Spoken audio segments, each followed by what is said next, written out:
김어준입니다. 일본의 야치소타로 국가안전보장국장이 지난주 볼턴 미 안보보좌관을 만나 북미 정상회담의 의제를 확대하게 만들었다는 보도 있었습니다. 패싱 논란을 겪던 일본이 전열을 재정비한 거죠. 북한은 이런 의제 확대를 불편해하는 가운데 어제 김정은 위원장이 시진핑 주석을 만났습니다. 불과 40일 만에 또 만난 겁니다. 그 몇 시간 후 트럼프 대통령은 이란 핵 협정 탈퇴를 선언하고 폼페이오 국무부 장관은 평양으로 날아갔죠. 그리고 오늘은 문재인 대통령이 일본을 방문해 아베 총리와 리커창 총리를 만나게 됩니다. 남, 북, 미, 중 그리고 일본이 복잡한 정세 속에서 서로의 이해를 관철시키기 위해 그렇게 바쁘게 돌아갑니다. 어제 뉴스가 다르고 오늘 뉴스가 또 다릅니다. 그런 뉴스 하나하나에 혹시라도 한반도에 나쁜 영향을 미칠 소식은 없는지 마음이 조마조마해지죠. 어렵게 찾아온 한반도 평화의 기회가 혹여라도 무산될까봐 그렇게 다들 기도하는 마음으로 외신을 살펴보게 됩니다. 야당은 고개를 들어 지금 세계가 어떻게 돌아가고 있는지, 국민들이 얼마나 가슴을 졸이고 있는지, 이 와중에 드루킹 뉴스가 귀에 들어오기나 하겠는지 좀 살펴보시길 원합니다. 김어준의 조언이었습니다. 시사인의 김은지입니다. 우리 국회는 별 3개가 있어요. 별 3개. 네, 현재 협상이 결렬돼서요. 네. 김성태 자유한국당 원내대표는 단식 투쟁을 이어가고 있고 바른미래당도 철야농생을 하고 있습니다. 보수 여당 입장에서는 결렬이 더 유리한 상황 같고요. 민주당은 여당이니까 어떻게든 해결해야 되는데 그렇다고 막 끌려갈 수도 없고 그런 교착 상태인 것 같은데, 보수 야당이 지방선거를 이제 드루킹으로 전설을 처음부터 친 바람에 여기까지 온 셈인데, 글쎄요. 김성태 원내대표를 폭행한 모 씨 아버지가 본인이 자유한국당 당원이었다고 하고, 아들은 대선 때 문재인 후보를 찍지도 않았다고 지금 인터뷰하고 있지 않습니까? 그러니까 김성태 대표 폭행은 배우가 있는 게 아니고, 최근 남북 정상회담 혹은 이런 국제 뉴스를 바라보는 일반 시민들의 민심을 반영하는 거거든요. 실제로. 여기서 이제 드루킹이 얼마나 작은 뉴스로 느껴지겠는가 하는 일반 시민들의 마음을 좀 전혀 못 읽고 있어요. 예. 그러니까 그 단식에 대한 사람들의 반응이 그런 건데, 그거밖에 없어 그런 면도 있긴 합니다. 예. 오늘 뉴스가 갑자기 쏟아졌어요. 예. 네, 새벽에 쏟아진 뉴스들이 많아서요. 예. 빨리 전해드리도록 하겠습니다. 마이크 폼페이오 미 국무부 장관이 방북했습니다. 도널드 트럼프 미국 대통령이 이란 핵협정 탈퇴를 발표하던 약 3시간 전에 백악관 기자회견에서 밝힌 속보입니다. 김정은 국무위원장과의 다가오는 회담에 대비해서 지금 이 순간 폼페이오 장관이 북한으로 가고 있다라면서요. 그는 곧 거기에 도착할 것이다라고 1시간 아니다라고 이야기했는데요.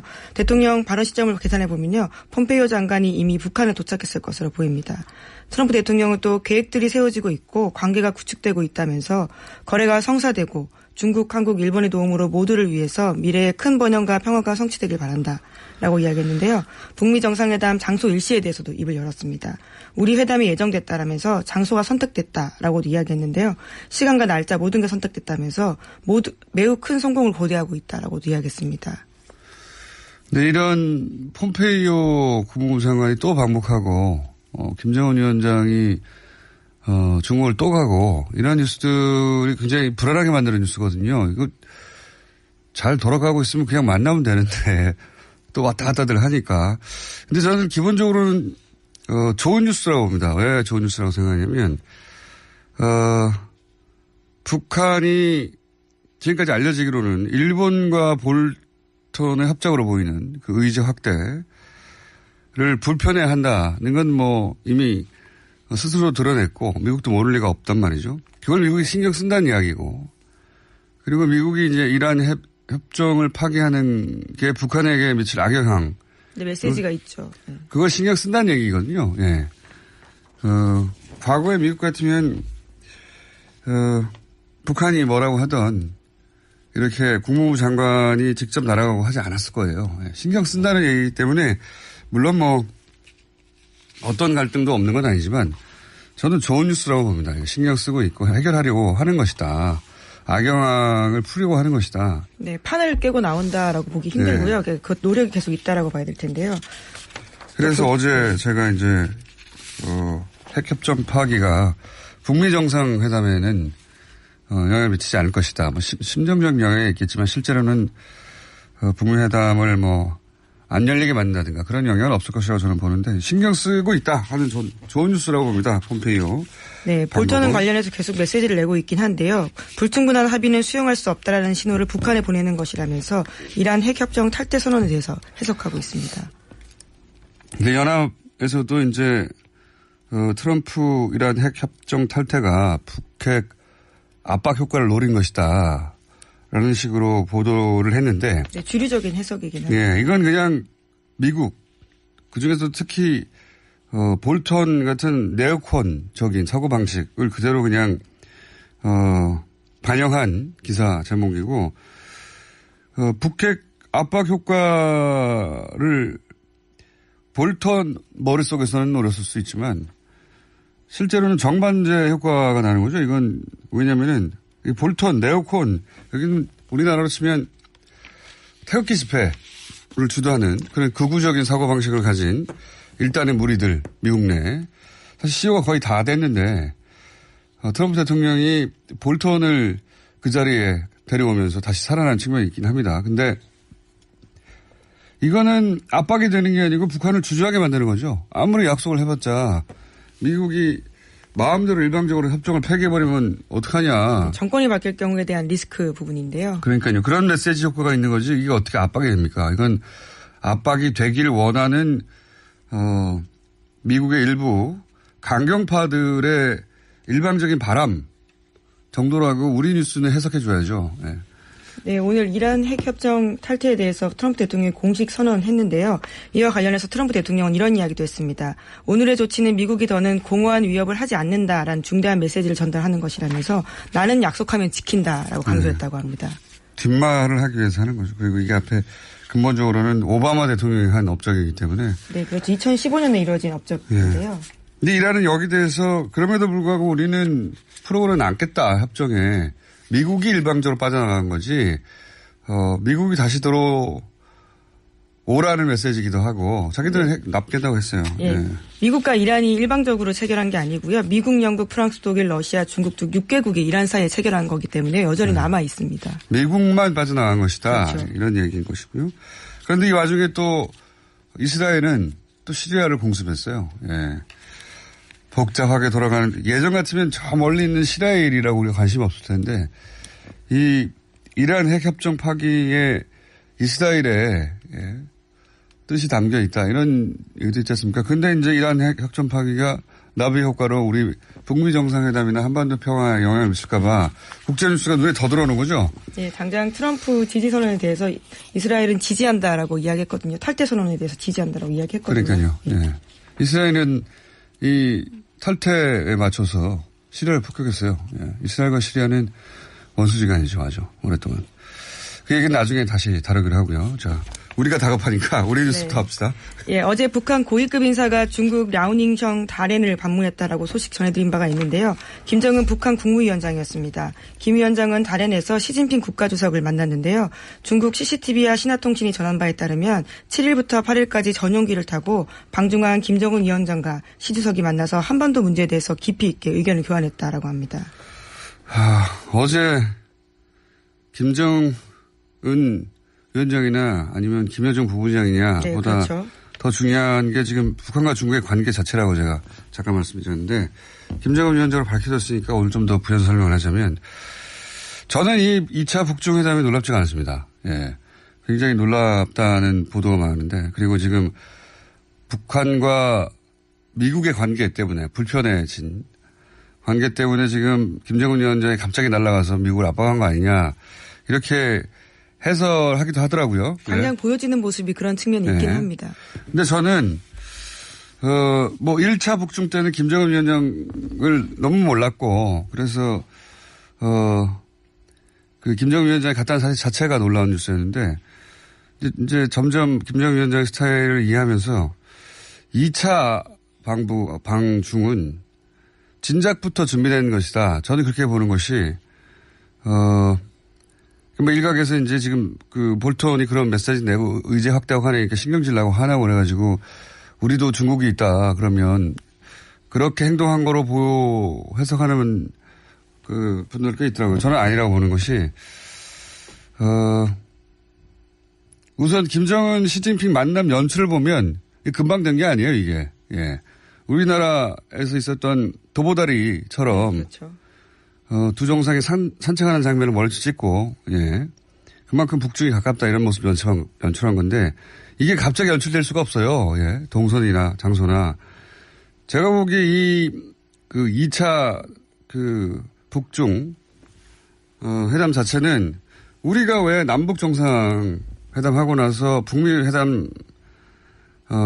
정상 전에 한미 정상을 네. 따로 하겠다. 22일에 가기로 했습니다. 예. 그 일정은 진작부터 머릿속에 있었거든요, 우리가. 진작부터 발표해왔고. 그러니까, 남북 정상회담 직후에 왕이 외교부장이 북한을 방문했잖아요. 네, 그렇죠. 예. 저는 그보다도 더 이전에 우리가 그 남북 정상회담 하고 나서 북미 정상 사이에 한미 정상회담을 한 번 더 하겠다고 잡은 것처럼 북한도 남북 정상회담 이후에 북미 하기 전에 또 한 번 북정을 하겠다고 계획을 잡았던 거예요. 제가 보기엔. 잡았던 것이고 이거는 우리처럼 비슷한 방식으로 그렇게 북미가 사실 가장 중요한데 그 전에 관계를 다지고 그런 의미로도 잡아놨고 또 하나는 판문점 선언에 보면 3자 또는 4자 굳이 그렇게 표현이 들어갔지 않습니까? 저는 이 2차 북중 하면서 그 3자 4자의 의미를 중국에 가서 설명하고 어떻게 할 것이다 이걸 확인해 줬을 거라고 보고 그래서 이제 좀 애를 태운 거죠 중국을. 네, 실제로 왕이 부장을 바로 첫날 가자마자 만나지는 못했거든요. 그러니까 중국도 거꾸로 2차 북중이 있을 거라는 사실을 진작부터 알고 있었을 거라고 봅니다. 예, 왕이가 가기 이전부터 남북하고 나면 북중을 한 번 더 한다. 그런 정황 중에 하나가 오늘 일본에서 한중일 회담하지 않습니까? 여기 시진핑 안 가요. 네, 그렇죠. 리커창 총리가 가게 되었습니다. 근데 이게 3월 말 결정됐는데 그때 그 즈음이 언제냐면 1차 북중 회담 할 때예요. 예. 1차 북중 회담 할 때인데 그때 이미 시진핑 주석은 이번에 한중일에 안 간다고 결정돼 있는 상태거든요. 그때 이 얘기 벌써 나왔을 것이다. 아니 북한하고 바로 중국에 다시 만나면 되는데 일본까지 가서 일본만 애타는 지금 상황인데 시진핑 주석이 거기 가서 또 한중일 정상회담을 할 필요가 없다는 판단이 그때부터 있었던 것 같다. 종합적으로 저는 진작부터 이 2차는 예정돼 있었던 것으로 저는 봅니다. 예. 요즘 돌아가는 걸 보니 그러합니다. 예. 네, 이번 방중에는 리수용, 리용으로 이어지는 외교라인 핵심이에요. 또 외무성 북아메리카 국장으로 최근에 승진한 최선희까지 총출동해서 더 눈길을 끌고 있다라고 합니다. 그리고 이제 도보다리 회담을 통해서 중국이 확인한 것이 의자가 좁으면 안 된다는 걸 확인한 것 같아요. 이번에. 약간 소파 비슷한 의자에 앉아있는 장면들이 보도되긴 했는데요. 김정은 위원장과 시진핑 주석이 앉은 자리가 상당히 깊고 높습니다. 예. 주목했어요. 양쪽 다 배가 살짝 나오지 않습니까? 자, 매우 꼼꼼하게 본 것 같다. 예. 그러니까 판문점 선언에 3자, 4자를 굳이 넣자고 한 북한은 그렇게 살짝 애타게 한 다음에 남북 정상회담 한 다음에 중국하고 또 만나가지고 그 부분에 대해서 중국이 이 구도에 들어오는 것을 다시 확인해주고 이런 외교를 한 거죠. 예, 북한 입장에서는 외교 잘합니다. 북한이. 물론 중국은 또 이걸 거꾸로 적극적으로 활용해서 미국에게 전화해가지고 우리 빼고 자신의 역할론을 강조하고 있죠. 우리 빼고 가면 안 돼 얘기하고 다들 지금 이 판에서 자기 목소리를 내려고 다들 자기 최대치의 영향을 하고 있는 거예요. 문재인 대통령도 마찬가지고. 예. 네, 오늘 일본 방문하게 됩니다. 한중일 정상회의 참석하게 되는데요. 네.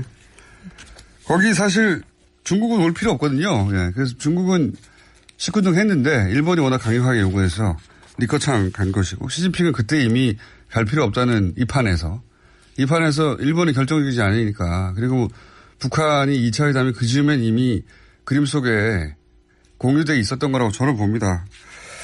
그래서 안 온 것 같고. 네, 우선은 문재인 대통령이 아베 총리와 정상회담을 가지고요. 리 총리와도 회담을 하긴 합니다. 이건 이제 일본이 가장 절박하고 우리도 우리 입장에서는 불안해하는 일본을 좀 달래서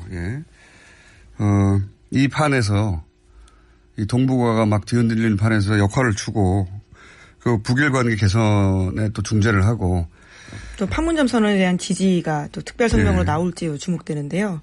한중일이 어떻게 이것에 대해서 힘을 실어줄지도 굉장히 중요한 부분입니다. 중국은 이미 힘을 실어주고 있어요. 중국은 그냥 일본이 오라고 하니까 한 것이고 시급해서라기보다는 북한과 일본이 수교를 안 했다. 예. 서로 대사관도 없고 교류가 없어요. 예, 전혀. 아주 지리적으로 가까이 있는 나라인데 수교가 없다. 그래서 그 수교를 이번 기회에 하지 않을까. 그걸 문재인 대통령이 중재하면서 불안한 일본을 좀 달래고 그러려고 한 거죠. 역할도 주고 방해하지 말라고 제발. 다들 바쁘게 얘기하고 있습니다. 엄청나게 바쁘게. 스타워즈가 벌어지듯이 왔다 갔다 하면서. 그래서 매일매일 뉴스가 다르고 그래서 좀이라도 불안한 뉴스가 나오면 사람들이 덜컹덜컹해요. 예. 아무래도 그렇죠. 맞습니다. 네. 예전하고는 이런 뉴스를 보는 마음의 자세가 달라졌어요. 우리의 삶과 직결되어 있다고 더더욱 느끼게 된 바가 있기 때문에 정상회담을 지난번 계기로요. 그러니까요. 그게 이게 우리한테 진짜 중요한 일이고 거의 다 온 것 같은데 막판에 이런 불안 뉴스들이 나오니까 덜컹덜컹 하거든요. 국제뉴스를 보고 덜컹덜컹 한 적이 있습니까? 그렇게 불안한 마음인데 이 보수 야당에서 정신 좀 차려야 돼요. 본인들의 아젠다로 전국을 여의도 안에서만 이끌어갈 수 있고 나머지 온 세상에 관심이 별로 없어요. 심지어 여의도 안에서도 제대로 이끌어가지 못해서요. 계속 결렬의 결렬 상황입니다. 참. 자, 시간이 다 됐네요. 네, 하나만 더 전해드리겠습니다. 제목 정도 확인하고 가죠. 네, 오늘 아침 한겨레 신문 보도인데요. 박근혜 정부 청와대가 네이버 등 포털에 개입한 정황이 담긴 문건이 나왔다라고 합니다. 이재정 더불어민주당 의원실을 통해서 입수한 청와대 수석비서관 회의 자료인데요. 관련해서 네이버 상단을 점령하라라는 식의 내용의 작전이 들어있다라고 합니다. 이명박 박근혜 정부 시절은 정부와 네이버의 관계가 특별했다고 저는 알고 있습니다. 그리고 이 뉴스 관련해서 상단에 정부 관련 검색어들이 최상단에 박스를 쳐서 등장하게 되는 그런 결과가 나왔는데 저는 이게 네이버가 먼저 제안한 아이디어로 저는 알고 있어요. 네, 물론 이에 대해서 네이버 쪽은요. 한겨레 신문에 대해서 실제로 요청을 받고 조처를 했는지는 확인하기 어렵다라고 이야기했습니다. 확인하기 왜 어렵습니까? 자기들이 한 건데. 지금도. 네, 풀이는 아니고 확인하기 어렵다는 내용인데요. 지금도 되는데. 여하간 이게 정부에서 네이버에 요청한 게 아니라 네이버가 정부에 최초의 아이디어를 준 것으로 저는 알고 있는데 자세한 내용은 조만간에 인수를 다룰 때 하기로 하죠. 여기까지 하겠습니다.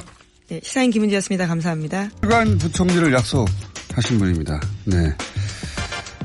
월간까지는 안 되고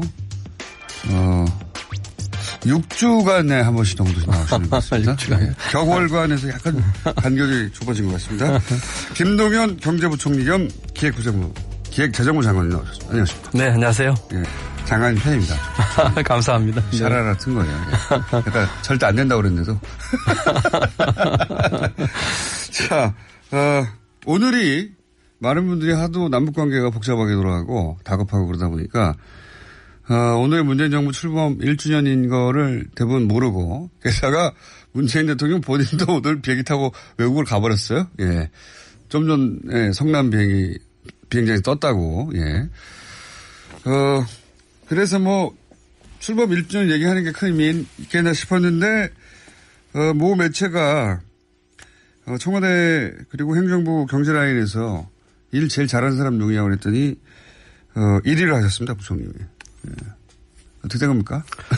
그건 아니고요. 내일인가요? 1주년이? 내일 1주년입니다. 내일입니다. 죄송합니다. 예, 아닙니다. 오늘이라고 치죠, 뭐. 오늘 1주년 전일이니까요. 2부. 일 잘하는 거는 그건 아니고요. 저희가 경제팀이. 뽑히셨다고요. 설문조사에. 정확히 본인이 부인하면 1위가 안 됩니까? 1위가 됐는데 이미? 아니, 정확히 말씀드리면 이제 경제팀이 네. 한 팀으로 일을 하고 있습니다. 그렇기 때문에 다 같이 한 팀으로 평가를 받아야 되고요. 그리고 이제 장관들끼리 모여서 하다가도 이제 뭐 브리핑하면 제가 앞에 나가서 얘기할 때도 많고 하기 때문에 그렇게 보였을 뿐이지 사실은 이제 우리 경제팀 자체가 네. 같이 일을 했고 또 책임질 일 있으면 같이 책임지고 네. 또 각각의 장관들이 다들 잘해 주셔서 그분들이 이제 그런 점수를 받아야 될 분들이라고 저는 생각을 하고 있습니다. 자, 1위의 여유입니다, 이것이. 아닙니다. 아니, 제 진심이고요. 다 예. 잘해서 그렇다. 예, 아닙니다. 그런데 또 제가 또 미흡한 점도 있었죠. 그것도 같이 팀으로 공동 책임이고 다만 미흡하거나 좀 아쉬운 게 있다면 그건 뭐 전적으로 제가 책임을 질 일입니다. 본인의 점수는 그러면 몇 점입니까? 글쎄요. 그 생각을 한 번도 안 해봤는데 뭐 최선은 다했지만 많이 부족했지요. 예, 100점으로. 가장 큰 성과가 뭐고 가장 아쉬운 점이 뭡니까? 지난 2년 동안에 경제를 지켜보면서 운영하면서 여러 가지 좋은 성과가 있었습니다. 우선 경제 전반적으로 봐가지고 작년에 3.1% 성장을 했다든지 3% 성장으로 복귀한 거. 그다음에 저희가 사람 중심 투자를 중심으로 해서 9분기 만에 가계소득이 증가를 했습니다. 그동안에 이제 기업소득 같은 게 쭉 늘어나면서 가계소득은 줄어들었는데. 아, 그래요? 예, 9분기 만에 가계소득이 늘어난 것도 좋은 성과였었고요. 또 하나는 이제 지나고 나면 잘 인식이 안 되지만은 많은 위험 요인들이 있었습니다. 한중 통화 수합이라든지 우리 북핵 문제와 관련된 지정적인 문제라든지 통상 마찰 또 부동산 문제 여러 가지 이제 위험 요인이 있었는데 비교적 그런 위험 요인들을 나름대로 좀 관리를 했다는 게 이제 세 번째고요. 네 번째로는 이제 혁신 성장 쪽에서도 금년 1, 4분기 중에 기업 창업 수 그다음에 벤처 기업 투자 금액이 사상 최대치를 기록했습니다. 이와 같은 것들이 이제 거시 전반 창업을 가장 많이 했고 벤처 투자도 가장 많았습니다. 예, 그러니까 이제 그런 거시 경제 운영, 위기 관리, 또 가계 소득 문제, 또 벤처와 기업 창업 같은 혁신 성장 쪽에서 이제 성과가 있었다고 보여지고요. 무엇보다도 가장 큰 성과는 이걸 다 아우러서 우리 경제의 어떤 패러다임 변화를 위해서 노력을 했는데 그게 어느 정도 조금 이제 발동이 걸리지 않았는가 하는 것이 제가 생각하는 성과고요. 패러다임은 어디서부터 어디로 변화해 가는 중입니까? 이제 과거의 경우 보면 이제 우리가 이제 물적 성장, 양적 성장, 모방 경제, 추격 경제 이런 거 위주였다면 이제는 그런 것이 추격 경제가 뭡니까? 추격 경제가 이제 남을 쫓아가는 것들이죠. 남을 쫓아가는 자란 모델을 쫓아가는 그렇죠. 거. 예. 네. 그러다 보니까 이제 우리가 개발연대 이제 압축 성장을 하는 데는 도움이 됐지만 이제 시대가 바뀌면서 압축 성장이 아니라 이제 지속 가능한 성장을 해야 되겠는데 또 압축 성장으로 빚어지는 또 문제점들 많이 생겼고요. 그렇기 때문에 지속 가능한 성장을 위해서 이제 우리가 사람 중심 경제 또는 투자, 혁신 성장, 공정 경제 이런 쪽으로 가자 하는 것이 이제 저희가 생각했던 틀이었는데 지난 1년 동안 짧은 기간이긴 했지만 그와 같은 틀을 만드는데 어느 정도 기반은 좀 닦이지 않았는가 하는 것이 이제 제가 생각하는 좋은 점이고요. 또 아쉬운 점도 있죠. 모자란 점. 네, 모자란 점도 있고요. 아쉬운 점은 아까 말씀드린 그와 같은 경제 이제 새 틀을 짜는데 조금 더 이제 공고하게 이 뿌리를 좀 박는 점에서 조금 더 노력을 해야 되겠다 하는 생각이 듭니다. 예를 들면은 사람 중심 투자에 대해서는 또 어느 한쪽에서는 비판하는 쪽도 있고 네. 또 혁신 성장에 대해서는 또 반대쪽에서 비판하는 쪽도 있고 하는데 이런 것들이 같이 조화롭게 가야 되는 것이거든요. 그래서 사람 중심 경제를 표방해서 펼친 정책이 뭔데 거기에 대해서 어떤 식의 비판이 있는 거죠? 예를 들면 이제 사람 중심 경제라고 하면은 이제 일자리 만들기 네. 또는 임금의 적정한 수준을 네. 주는 거라든지. 최저임금 인상한다. 그렇죠. 네. 그 다음에 이제 핵심 생계비, 뭐 교육비나 주거비나 통신비나 의료비 같은 거 아니겠습니까? 세금 퍼준다는 그런 것들 낮춰줘. 예. 그런 것들 낮춰지는 것들 이런 것들이 이제 합쳐서 그다음에 이제 사람에 대한 투자를 늘리고 이제 사회 안전망 확보하는 이런 것들이 이제 사람 중심 투자지요. 이런 것들을 조금 비판하시는 분들은 세금 퍼주기라든지 또는 우리 경제가 이제 또 성장을 해야 되는데 그런 것에 그 조금 다른 방향 아니냐 하는 분들이 계시고 혈세를 낭비하고 있다는 비판. 예, 그렇지만은 네, 그렇지만 이제 그런 분들에 대해서는 아까 말씀드린 것처럼 지속 가능한 경제를 위해서는 우리 경제 체질과 구조를 바꿔야 되거든요. 그 과거와 같은 개발연대의 성장 패러다임만으로는 그 영속적으로 갈 수가 없는 것이거든요. 이제 그런 말씀 드릴 수가 있겠고. 그 갈등을 계속 안고 있다는 것이 이제 아직 미흡한 점이다. 그런 것들을 이제 그 고치려고 하는 것이 이제 경제 새 틀이죠. 그런데 아직 1년으로 의미 있는 진전은 봤지만 아직은 좀 더 가야 되겠다는 생각이고요. 그쪽이 입을 다물 정도의 성과까지 아직 안 왔다. 입을 다물기보다도 이제 같이 조화롭게 하는 거고. 근데 또 반대편 얘기도 또 들어주셔야 됩니다. 입을 다물지는 않을 겁니다. 뭐 그런 그 비판은 늘 있는 거니까. 철학의 차이기도 하니까요. 뭐 그렇죠. 그리고 그거를 나쁘게 하면 볼 수는 없습니다. 또 반대편 얘기도 있습니다. 반대편 얘기는 혁신성장을 해서 우리가 규제를 완화한다든지 또는 새로운 먹거리를 찾는다든지 또는 창업 또는 노동시장에도 조금 우리가 개선한다든지 이런 얘기를 할 적에 또 거기다 비판하시는 분들은 그런 것들이 아까 말씀드린 그런 문제를 더 고착할 수 있다는 쪽으로 비판하시는 분들도 계세요. 그러니까 이 두 가지가 다 일리가 있는데 문제는 누가 맞고 틀리다가 아니라 조화롭게 같이 봐야 된다는 측면이죠. 그런 측면에서 이제 좀 그 우리 새 틀에 대한 생각을 좀 더 해봐야 되겠고요. 그 밖에 이제 그 국민들이 느끼시기에 이제 가시적인 그 성과를 이렇게 체감하시기에 조금 미흡했던 부분들, 이제 일자리, 그다음에 혁신 성장에서도 아직은 조금 부족한 부분, 이런 일자리 부분은요, 제가 좀 이따 몰아서 한번 여쭤보고요. 네. 제가 시국인 만큼 중간에 이 질문을 하나 드리고 가야 될 것 같아요. 남북 정상회담이 있었고, 예. 그때 해외에 계셨죠, 하필?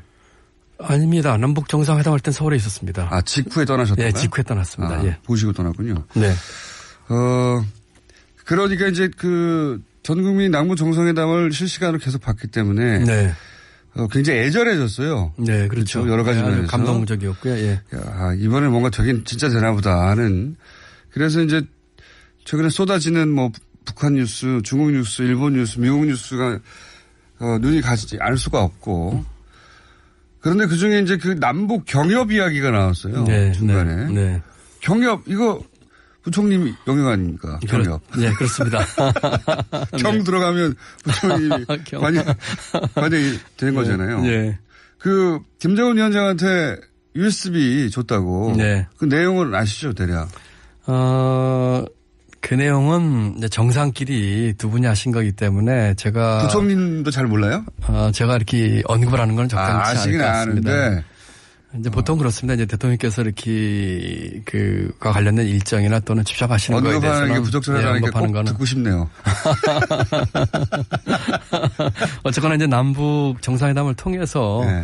굉장히 의미 있는 이 한반도, 이 동북아 또 심지어는 제가 그 마닐라 ADB 총회에서 얘기했습니다만 이게 아시아 전체 세계 그 평화 안정과 번영에 이제 큰 의미 있는 진전을 한 것이고요.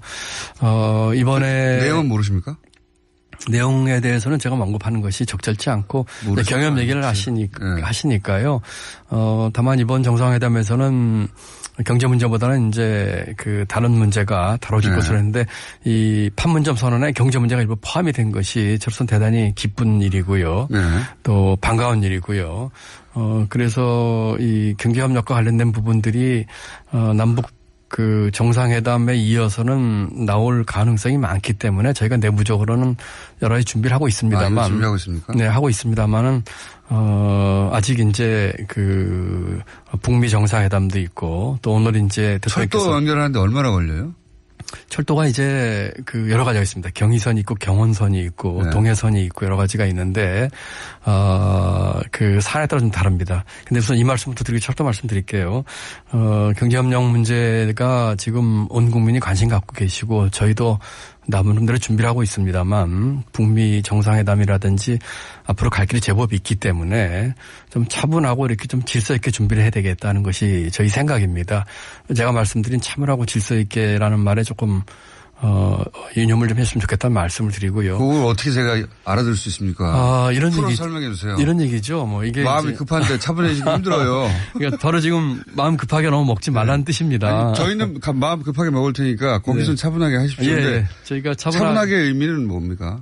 지금 이제 그 남북이 이제 그 북핵 문제를 넘어서 경협 문제까지 가기에는 여러 가지 국제 사회에 유엔 제재도 풀려야 되고 예, 여러 가지 이제 그 합의와 협의를 필요한 분들이 많이 있습니다. 제가 이번에 이제 ADB 총회와 이제 아시아개발은행 예, 거기 총회도 가서도 만나고 또 한 2주 전에는 워싱턴 가서 이제 IMF하고 월드뱅크 총회도 가서도 만나기. 거기서도 이 남북 정상회담의 큰 화제 아니었습니까? 그렇습니다. 제일 큰 화제였습니다. 전 세계의 관료들이나 네, 정치인들이 다 큰 관심사였습니다. 네, 제가 만났던 재무장관들 거의 전원이 한 분도 빠지지 않고 저에게 물어보고 또 저도 그 발언을 했고 또 아세안 플러스 3와 한중일 재무장관 회의에서는 이 판문점 선언을 지지하는 그 공동선언문을 제가 넣기도 했고 그랬거든요. 그래서 굉장히 이제 관심들이 많고. 그러니까 제재도 빨리 풀릴 거예요.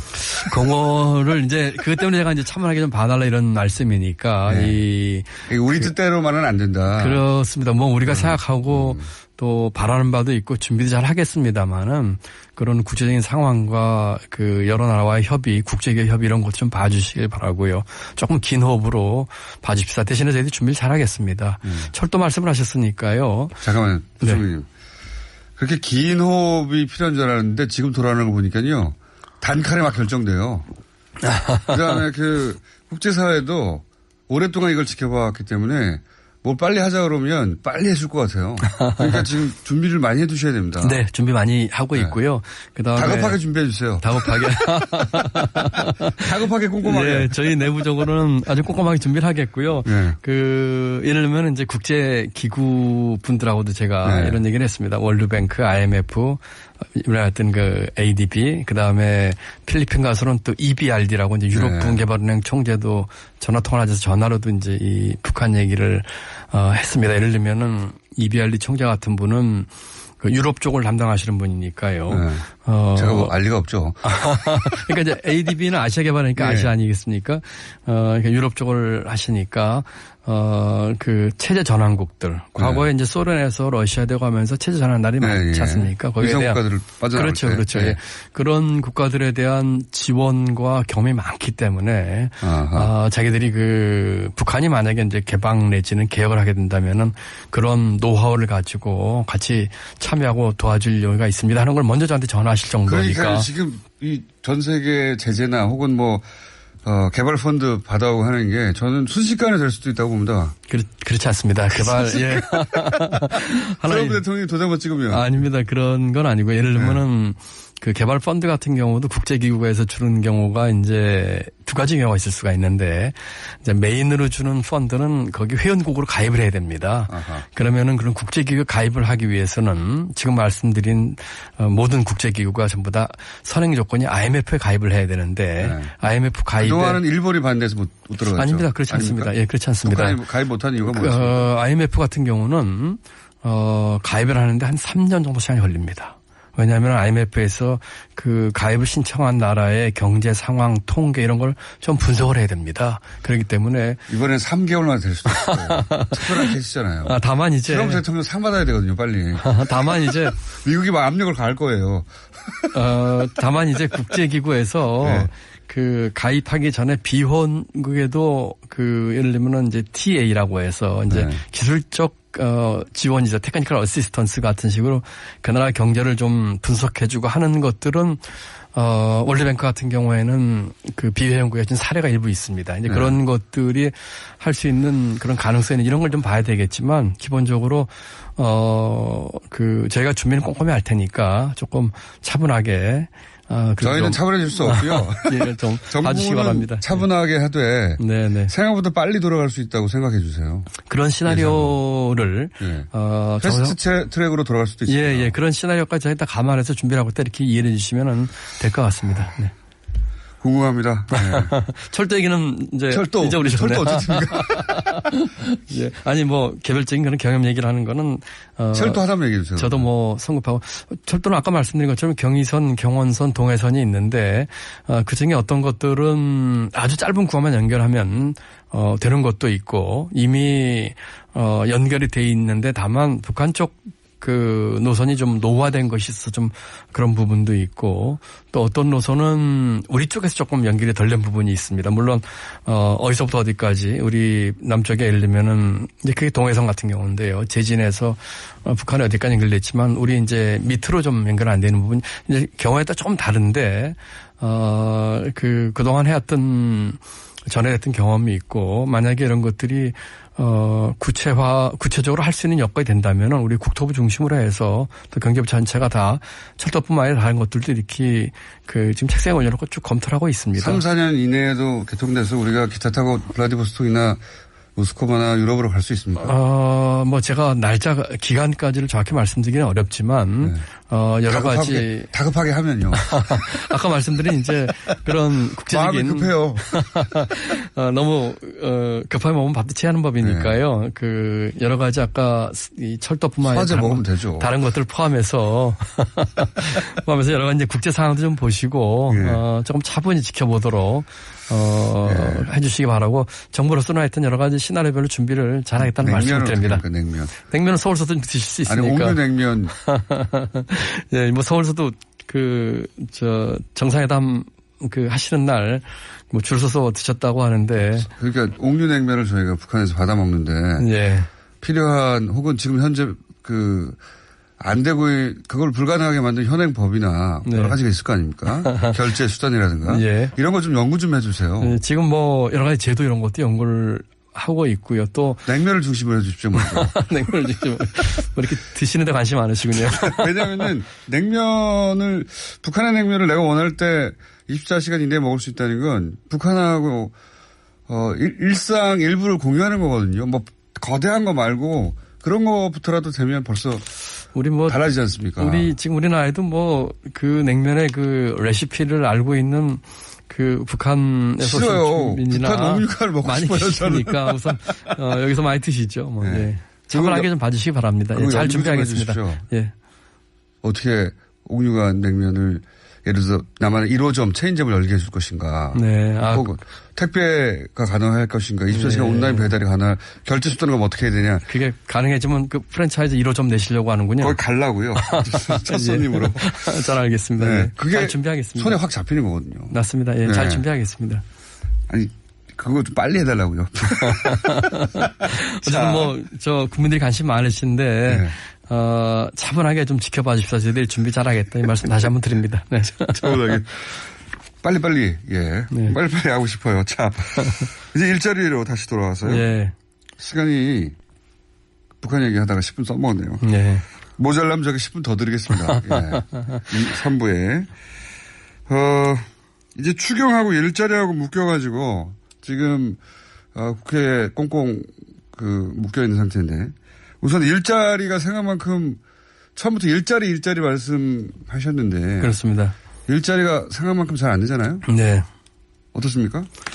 일자리가 지금 특히 금년 들어서 네. 1월 달에 좀 괜찮은 숫자를 보이다가 2, 3월 이제 상당히 좀 실망스러운 숫자가 나왔는데 일자리 문제는 사실 어려운 문제는 아니고 단시간 내에 해결됐을 문제는 아닙니다. 제가 지난번에 여기 출연했을 적에도 그때 공장님이 이제 마침 제가 일자리 제가 발표한 직후라서 그런 질문을 많이 주셨는데 그때도 잠깐 말씀드렸습니다만 우리 지금 일자리 문제는 상당히 구조적인 문제를 안고 있습니다. 그렇기 때문에 상당히 여러 가지 측면에서 좀 길게 봐야 되겠다는 측면이 하나가 있고요. 다만 지금 에코 세대라든지 지금 현재의 문제가 심각하기 때문에 지금 단기적으로 할 수 있는 것들은 빨리 좀 해야 되겠다는 두 가지 측면에서 봐주시면 좋겠고요. 단기적인 측면에서 빨리 해야 되겠다고 한 것이 이제 이번에 추경입니다. 작년 추경도 마찬가지고 저희가 3조 9천억 추경을 내서 청년 일자리를 만들기 위한 정말 알찬 사업들로 채워서 냈습니다. 아직 국회에서 심의에 못 들어가서 저희가 참 안타까운데 이런 것들이 빨리 좀 진행이 돼서 조금이라도 좀 도움이 됐으면 좋겠다 하는 생각이고요. 그럼 그 성과는 언제 나옵니까? 성과는 금방 나오기는 어려울 것입니다. 그러니까 이와 같은 추경을 통해서 단기적으로 일부 성과가 나오겠지만 구조적으로 일자리가 문제가 풀리는 성과는 꾸준한 노력 또 구조적인 개선 이런 것들을 가지고 좀 긴 호흡으로 역시 보셔야 될 것 같고요. 구조적인 문제를 얘기하면 이렇습니다. 노동에서 이제 이 수요 측면에서 보면은 이제 이 기업이나 이제 시장 쪽 아니겠습니까? 이런 쪽에서 보면은 고용 없는 성장에서 우리 주정 제조업들이 성장해도 고용이 늘어나지 않습니다. 그다음에 기술의 발달로 인해서 우리 젊은이들 갈 수 있는 일자리가 줄어들고 있습니다. 사무직이나 생산직에 들어갈 수 있는 게 줄어들고 있고요. 그다음에 이제 여러 가지 그 기술 발달 이런 것으로 생기는 그 노동시장의 이제 수요 측면에서 구조의 문제가 있고요. 공급 측면에서 보면은 일자리에 나오는 젊은이들 같은 경우에 우리 교육이라든지 이런 문제에서 보면은 굉장히 동질화된 사람들 길러내고 있거든요. 그리고 그 동질화된 사람들이 같은 교육을 받다 보니까 노동의 퀄리티도 동질화되어 있지만 가고자 하는 직장도 동질화가 돼 있어요. 똑같은 코스를 통해서 그렇죠. 대학에 가서 똑같은 그렇죠. 80% 이상이 대학을 가니까 그렇죠. 그리고 그 중에서 요새는 80%까지는 안 됩니다. 한 70% 됩니다만 그리고 그 사람들이 비슷한 교육 받고 비슷한 스펙을 추구하고 그리고 가려고 하는 데도 비슷해요. 대기업, 공공기관. 그러다 보니까 일자리 미스매치가 중소기업에 한 20만 개씩 모자라는 거거든요. 그러니까 노동시장의 수요와 공급 구조의 문제가 있고 또 하나는 이제 노동시장의 문제가 있습니다. 노동시장에 예를 들면은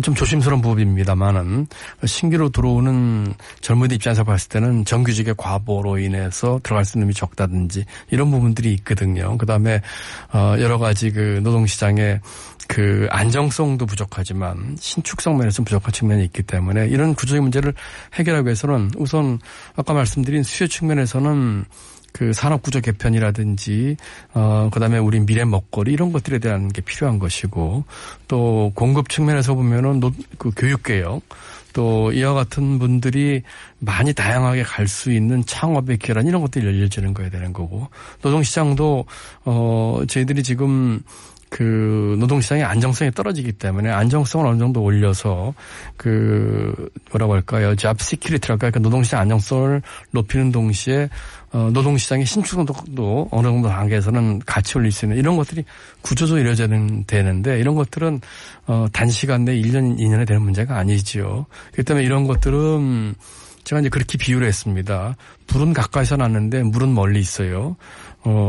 근화 원수죠. 그러니까 이 근본적으로 이 물을 가져와야지 불을 끌 수가 있는데 이 멀리는 물을 가져오는 건 구조적인 문제죠. 그런 것들은 제가 꾸준히 추진해야 되고 이거는 그리고 정부의 힘만으로 안 됩니다. 우리 사회가 다 같이 노력해야 되는 것이고 그런데 우선 가까운 데 불이 났으니까 우선 꺼야 되겠거든요. 그러니까 가까운 데 있는 어떤 장치를 좀 불 끄는 거를 일부라도 끄자 하는 것이 추경이고 그다음에 여러 가지 정부가 하는 이제 단기적인 조치들입니다. 시냇물 끌어오는데 시간이 걸리니까 옆에 있는 뭐라도 일부 좀 뿌린다든지, 웅덩이물이라도 좀 뿌리자. 그렇죠. 예, 그렇습니다. 그러니까 이 두 가지가, 그래서 이제 너무 일자리 문제를, 일자리 정부가 1년 동안 여러 가지 면에서 미흡하지 않느냐. 거기에 대한 비판은 제가 겸허히 수용을 하지만, 이 문제는 상당히 구조적인 문제까지 포함해서 우선 할 수 있는 문제도 하고, 길 가봐서 우리 사회가 다 같이 노력을 해야겠다 이런 말씀입니다. 알겠습니다. 부총리님. 네. 시간이 다 됐는데 10분 더 계셔야 될 것 같아요. 10분 더 감옥에 가도 두시겠다는 말로 들립니다. 왜냐하면 GM도 여쭤봐야 되고 예. 바이오 로지스도 여쭤봐야 되거든요. 현안으로. 그냥 여기서 풀어주시면은 안 됩니다. 그럼 저희가 3부에 다시 오시는 걸로.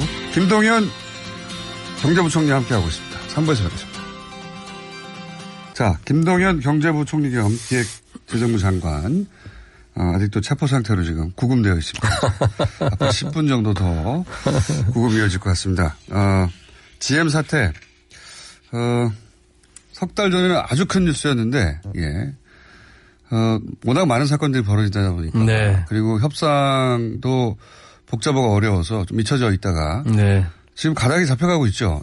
정리해 주십시오. 어떻게 돼가고 있는 건지. 예, 지금 전반적으로 이제 구조적 문제는 저희가 분명한 원칙을 세워가지고 대처를 했습니다. 네. 세 가지 원칙을 제가 처음부터 얘기를 했는데 첫 번째는 대주주의 책임. 네.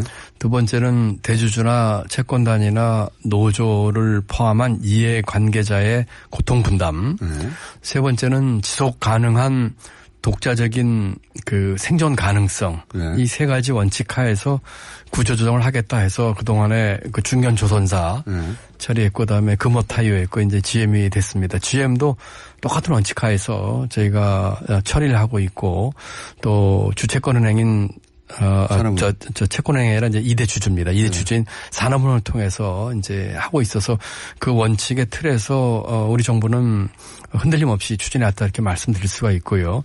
GM에 대해서는 지금 협상이 이제 막바지인데, 네. 지난번에 일단 조건부로, 저희가 4월 하순에 일단 GM 측과 산업은행 측이 조건부 합의했던 내용은 산업은행에서 7.5조 그러니까 우리 돈으로 한 8천억 원 정도의 투자를 하고 네, 추가 출연을 하고 투자를 하고 추가 출연을 하고 GM은 기존에 대출로 있었던 약 3조 정도를 출자로 전환을 하고 추가로 약 4조 정도를 추가로 대출을 하겠다. 그중에 나중에 그 대출의 일부는 투자로 전환하겠다 하는 그런 내용의 어느 정도 의견 접견을 봐왔고요. 대신에 GM이 10년 있기로 약정하는 거라든지 또는 산업은행이 다시 비토권을 갖는 거라든지 그밖에 10년 동안 떠나지 않겠다. 그런 얘기입니다. 쉽게 말씀드리면 그다음에 지금 GM이 가장 비교가 있는 게 이제 R&D 쪽이거든요. R&D를 조금 더 보강할 수 있는 GM 쪽의 영향, 그 다음에 신차 배정 이런 것들을 이제 패키지를 해서 그다음에 이제 GM 쪽에서 정부에 지원한 거는 이제 외투기업 지정해달라는 것과 정부 일부 지원 요청이 있었습니다. 이런 것들을 같이 패키지로 해서 외투기업 지정은 세제 혜택을 달라는 거 아닙니까? 그렇습니다. 네. 예. 근데 그건 저희가 이제 법 규정에 따라 처리할 것이고요. 그래서 이제 한마디로 말씀드리자면은 GM이 이제 이와 같은 패키지의 협상이 어느 정도 막바지에 와 있고 저희나 이제 산업은행 입장에서는 앞으로 장기적으로 GM이 국내에서 정상적인 영업을 하면서 이 많은 우리 경제에 기여할 수 있는 방향으로 가도록 하기 위한 노력을 하고 있다. 그 협상에 지금 막바지에 와 있다. 이렇게 보시면 되겠습니다. 말씀하신 설명 중에 두 가지 정도의 질문이 나올 것 같은데 하나는 이제 GM도 돈을 넣으라고 이때까지 요구해 왔는데 당연히. 근데 GM이 지금은 투자가 아니라 빌려준다는 거 아닙니까? 그러면 과거에 문제가 된 것처럼 이렇게 이자 받아가다가 어느 순간 먹고 튀는 거 아니냐. 네. 그러니까 10년을 약속했지만 다른 나라에서도 약속했다고 확 뒤집은 적이 있지 않느냐. 호주 같은 사이에. 네. 그 문제는 이렇습니다. 이제 그 문제가 이제 두 가지 포인트를 갖고 계신데 일단 기존에 3조 가까운 돈은 이제 출자로 전환을 하는 부분이 있으니까 그건 일단 좋은 거고요. 추가로 필요한 돈 4조 정도에 대한 대출은 이렇습니다. 대출을 우리가 4조를 다 해주면 이자를 다 내는데 이거는 쉽게 말씀드리면 마이너스 통장처럼 4조 한도를 정해놓고 정확하게는 3.6억 불이죠. 예. 그러니까 4조 정도 도는 돈을 마이너스 통장 한도를 정해놓고 필요할 때에 한국재물을 쓰게끔 한다는 거 하신 거이기 때문에 한꺼번에 4조를 다 해서 쓸데없는 돈까지 우리가 이자를 낼 필요는 없다는 측면이 하나가 있고요. 그때그때 필요할 때만 그렇습니다. 예, 그렇습니다. 그 다음에 그 중에 제 기억에 맞다면 일부는 출자 전환을 할 거고요. 그 다음에 이자는 GM 본사가 글로벌 경영하면서 다른 데보다 이 불리한 조건을 하지 않는 것으로 아마 제가 알고 있어요. 그래서 그런 부분에 대해서도 대주주로서 2대 주주로서 산업은행이 견제할 수 있는 장치가 돼 있다는 말씀을 좀 드리고요. 그 다음에 10년간 소위 이제 먹튀죠. 먹튀를 방지하는 건 제도적으로 보장이 되기 때문에 예를 들면은 주식 매각권을 저희가 그 일부 제한을 하는 문제라든지 그다음에 산업은행이 비토권을 다시 가져옵니다. 그런 것이기 때문에 최소한 10년은 보장이 되는 것인데 저희가 생각하고 있는 것은 그런 것이 아니라 이게 서로 윈윈을 해야 되거든요. GM이 아까 말씀드린 그런 R&D라든지 또는 신차 배정을 통해서 10년이 아니라 그 이상 장기적으로 영속 가능한 비즈니스를 하면서 우리 한국 경제와 또 고용에도 기여할 수 있는 그런 길을 같이 찾자는 것이 저희 생각입니다. 10년 동안은 적어도 네, 못 나갑니다. 예. 그건 확실합니까? 그렇습니다. 예, 제도적으로 그렇습니다. 그렇게 나간다고 하면 그다음에 큰 손해를 보고 나갈 수밖에 없죠. 그렇습니다. 그건 10년은 보장이 되는 것이라고 보시면 됩니다. 알겠습니다. 여기 여기까지 있었고 확정되고 나면 다시 한번 그렇게 자세히 따져보는 걸로 하고. 네, 지금 협상 중이니까요. 아직. 예. 네. 마지막으로 한 가지만 더 여쭤보겠습니다. 네. 그 삼성 바이오로직스 분식회계 네. 사건 있지 않습니까? 예. 이게 이제 도대체 분식회계를 어떻게 했다는 것이냐를 가지고 언론 기사가 많이 나고 그게 이제 전문 회계 영역이다 보니까 굉장히 복잡해서 잘 이해가 안 갑니다. 네, 아주 그런데 복잡합니다. 예. 그 논란은 전문가의 영역인 것 같고요. 네. 근데 금감원이라고 하면 금융계의 검찰이지 않습니까? 검찰. 네. 막강한 곳이죠. 근데 거기서 1년 이상 조사해서 이거는 고의적인 분식회계가 맞다라고 국가기관이 그런 판정을 했지 않습니까? 1차로. 물론 최종적으로는 아직 결론이 나르면 거기서 무슨 위원회를 두 번이나 거치더라고요. 예, 금융위원회에 이제 감리위원회하고 증권선물위원회 거쳐야 됩니다. 네. 그건 이제 앞으로 두고 보겠는데 제가 이 시점에서 궁금한 것은 이걸 언론에서는 논란이라고 보도하고 있어요. 근데 제가 금감원이 과거에 내렸던 결정들과 언론 보도를 보면 특정 기업에 대해서 얼마의 분식 회계를 했다 판정 내리면 대부분의 경우 끝났거든요. 끝났다는 얘기는 금감원이 마치 선거법 선관위처럼 금감원이 이 영역에서는 검찰이기 때문에 이건 분식회계야라고 오랜 조사를 끝에서 내면 언론은 그걸 논란이라고 보도하지 않고 분식회계 했다고 보도해왔어요. 결론도 대충 그렇게 났고. 근데 이번에는 논란이라고 마치 양쪽의 주장이 팽팽하게 부딪혀서 어느 쪽도 판단을 내리기 어렵다는 식으로 언론이 보도하는데 전문가가 보시기에 이게 이런 측면이 있지 않습니까? 제 질문의 핵심은 이게 민감한 문제여서 말씀을 조심스럽게 하실 수밖에 없을 것 같긴 한데 삼성이어서 이렇게 논란이 크게 되는 것이다. 그런 측면이 있지 않습니까? 이게 이제 우리 공장장께서 말씀하신 것처럼 굉장히 기술적인 문제를 끼고 있습니다. 회계에. 네.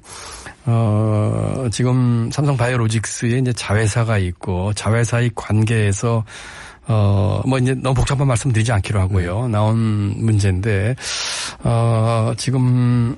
궁금한 것은 삼성이라 논란이 되는 거다. 삼성이 아니었다면 훨씬 더. 물론 그런 측면도 있습니다. 이제 그런 삼성. 있는 거죠. 예, 그렇죠. 네. 지금 ISD 문제라든지 엘리온 또는 삼성 생명 문제라 이런 것들이 다 삼성이기 때문에 이제 큰 뉴스가 되는 것이죠. 그런 측면에서는 우리 공장은 말씀이 맞는데, 이것이 이제 아까 말씀 주신 것처럼 금융위, 이제 금감원과 별도의 금융위라고 하는 정부기관, 정부 부처에서 감리위원회와 이제 증권선물위원회를 거쳐서 최종 결정이 납니다. 그렇기 때문에 그 결정이 어떻게 날지에 대해서 저희가 조금 지켜봐야 되는 상황에 있어요. 물론입니다. 특히 제 입장에서는 거기에 대해서 제 입장을 얘기할 상황은 못 되고요. 다만 이제 오는 과정에서 제가 알기로는 회계사회라든지 유수의 이제 회계법인 쪽에서는 또 다른 얘기를 했던 그 기록도 있고요. 그래서 제 입장에서는 그 두 개의 위원회가 걸친 최종 결정을 금융난강을 좀 지켜봤으면 좋겠다. 지켜봐 주십사는 말씀을 드렸으면 좋겠고요. 하나 좀 아쉬웠던 부분은 물론 이게 어떻게 결론 날지에 대해서는 지금 공장장께서 말씀하신 것처럼 또 금감원도 권위 있는 정부의 그 기관으로서 전문성을 가지고 한 것이기 때문에 예단하기는 쉽진 않습니다만은 말씀드린 그 감리위원회나 그 증권선물위원회 결정관이 난 뒤에 이게 좀 됐더라면 좋았을 텐데 중간에 나오는 바람에 이제 여러 가지 논란이 있는 것 같습니다. 그런데 그렇게 내버려뒀으면 삼성이 이겼겠죠. 그거는 그렇게 보시면 안 되고요.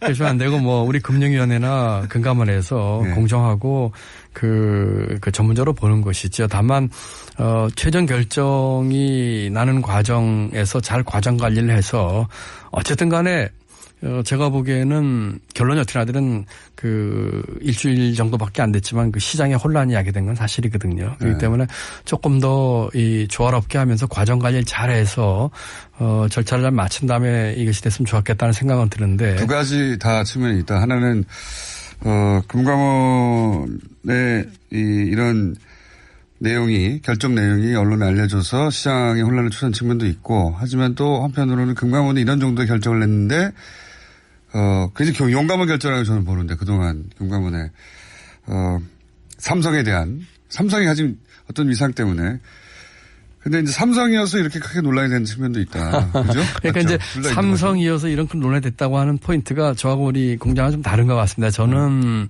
그 의사결정 자체에 대해서는 그 어쨌든 앞으로 권위 있는 금융위에서 이 두 개 위원을 거치면서 하는 걸 지켜보자는 측면이기 때문에 내용 자체에 대해서 이것이 삼성이다 뭐 그거는 저는 조금 아니라고 생각을 하고 이건 아마 공장장께서 생각하시는 것 같고 제가 말씀드리는 거는 이것이 이제 크게 뉴스가 된 거는 아무래도 우리 경제에서 가장 큰 규모와 이제 영향이 있는 알겠습니다. 삼성이기 때문에 뉴스가 됐다는 얘기지. 워낙 큰 기업이요. 그렇습니다. 경제 미친 영향이 커서 뉴스가 된 것이다. 그렇습니다. 네. 그런 포인트를 말씀드리는 저는 것이. 삼성이어서 이게 다른 기업이었다면 금감원 이 정도 하면 네.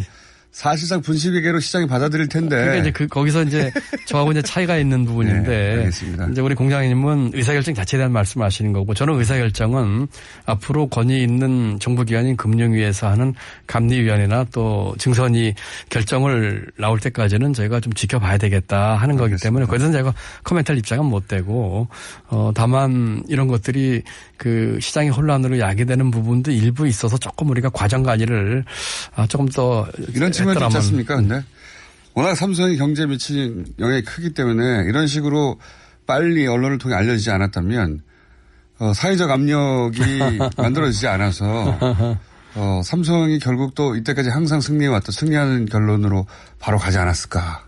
글쎄요, 저는 하여튼. 몰래 진행해서. 저는 하여튼 좀 더 그 균형 잡힌 눈으로 좀 알겠습니다. 봤으면 싶습니다. 네. 장관님은 꼼꼼하고 조심스럽게 균형 있게 보시고요. 예. 북한 문제는 다급하게. 북한 문제는 지금 국제기구 얘기하니까 이제 뉴스에 나오는 것 같은데, 국제기구에 가입하는데 3년이 걸리고 또 그것이 선행 조건이라는 말씀 드렸지만 또 하나 말씀은 그렇지 않고 하는 방법도 사례가 있기 때문에 그것도 같이 보고 있다 하는 말씀을 드리고 저희 입장에서야 좋은 결론이 빨리 나서 저희가 준비하고 있는 것들이 이 바람직한 모습으로 전개가 됐으면 하는 게 저희 생각이지요. 그렇지만 상대가 있고 또 국제사회가 있기 때문에 좀 질서 있고 차분하게 하는 거를 정부가 가지고 있어야지 국민도 안심하실 수 있다. 알겠습니다. 이런 말씀입니다. 질서 있고 차분하게 하지만 결과는 빨리빨리. 예, 그렇습니다. 하여튼 준비는 저희가 착실하게, 준비는 하여튼 꼼꼼하게 내부적으로 하겠다는 말씀을 드립니다. 예. 알겠습니다. 오늘 여기까지 듣고요. 앞으로는 4주가 될 때마다 연락드리겠습니다. 예, 알겠습니다. 예. 네, 지금까지, 월관과 격월관의 중간쯤에, 간격으로 지금 하고 계신, 앞으로는 틀림없이 월간으로 바뀔 김동연 경제부총리 겸 기획재정부 장관이었습니다. 감사합니다. 감사합니다. 예.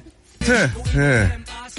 하태경 최고위원, 오늘은 다급한, 최고위원 회의 때문에 전화 연결됐습니다. 안녕하십니까? 예, 안녕하세요. 하태경입니다. 뭐가 이렇게 다급하게 결정되어 있습니까? 예. 아니요, 다들 아시겠지만, 공천 지금 심사 중인데, 예. 보통 9시부터 하는데, 오늘 여러 가지 이슈가 있어서 8시로 땡겼습니다. 공천. 뭐가 문제예요? 심사. 이 공천 문제가, 예. 모든 정당이 공천 때는 갈등이 있습니다. 당연하죠, 그거는, 예. 예, 있는데, 이때 제가 또 아주 빠지면, 난리가 나죠, 보통은, 예. 예, 난리가 나는데, 제가 빠지면 보통 우리 당 내에서 갈등이 더 심해집니다. 그래서 제가 이제 구방수 역할을 안 할 수가 없어서, 예. 제가 역할을 의원님이 갈등을 크게 조장하는 건 아니고요? 제가 그게 제가 많이 좀 성숙한 겁니다. 제가 이제 바른미래당으로 와서는. 네. 옛날 새누리당 있을 때는 갈등을 조장하는 게 제 역할이라고 생각을 했는데, 예. 여기서는 지금 불 끄는 역할이 제 역할이라고. 알겠습니다. 지금 좀 끄셔야 할 불이 큰 틀에서는 안철수계 유승민계의 충돌입니까? 그렇게 비춰지는 불은 제가 꺼야죠. 네. 그리고 어쨌든 결론이 났을 때 서로가 승복하고 예. 공정하게 이루어졌다. 하는 그런 결정이 될 수 있도록 제가 노력을 하고. 자, 그러면 그 앞에 언론에 보도됐던 안철수계 김근식 교수와 유승민계 이준석 지역위원장 건은 끝이 났죠. 이준석 지역위원장으로 하는 것으로. 그죠? 그렇게 보입니다. 그래서 지금 제가 이거 인터뷰 끝나고 들어가면 그 안건이 올라올지 모르겠는데요. 원래 이제 공심위에서 1차 심사를 해서 그 결과를 최고위에 보고를 하거든요. 그래서 그 문제는 요 인터뷰 전까지는 아직 안건이 올라오지 않았습니다. 그러면은 아직 결론이 안 난 것으로 보이는 안철수 후보가 영입한 장성민 전 의원하고 그리고 이제 바른정당에서 영입된 진작에 유승민 대표가 1호 영입했다고 알려진 박종진 전 앵커 두 분이 다 송파을에서 공천을 가지고 다투는 모양새인데 이건 어떻게 결론이 납니까? 지금 이걸 다뤄야 되는 겁니까 오늘? 사실 그것도 우리 이 당내에 불꽃이 튀는 지금 공천 관찰 지점인데요. 지금 장성민 전 의원 측에 공심 신청을 해야 됩니다. 공천 신청을. 근데 이제 우리 또 소중한 자원이기 때문에 지금 그 부분을 가지고 협의를 하고 있고요. 아직 그 문제는 공심위에서 본격 심사에 아직 안 들어간 것 같아요. 좀 늦게 될 것 같습니다.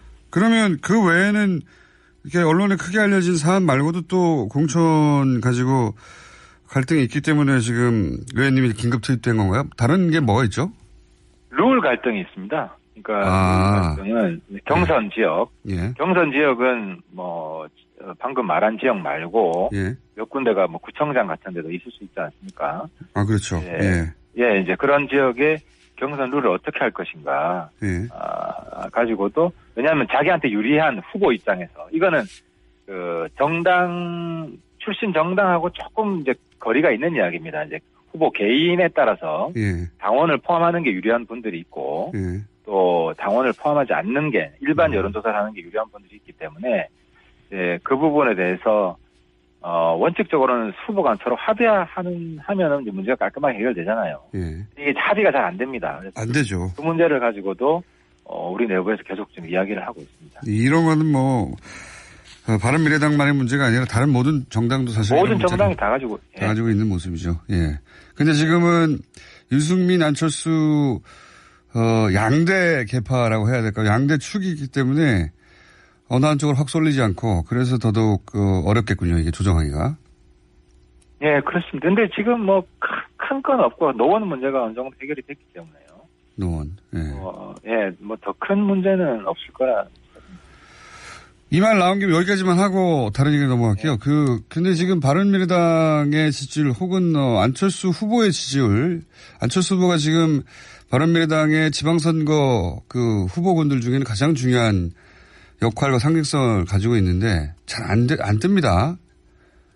그렇죠. 사실 뭐 우리가 매일매일 지지율에 1위 1비 하면 안 되지만 1위 1비가 아니라 굉장히 오랜 기간 지금 안 뜨고 있습니다. 좀 내려가고 있죠. 어떤 면에서. 그래서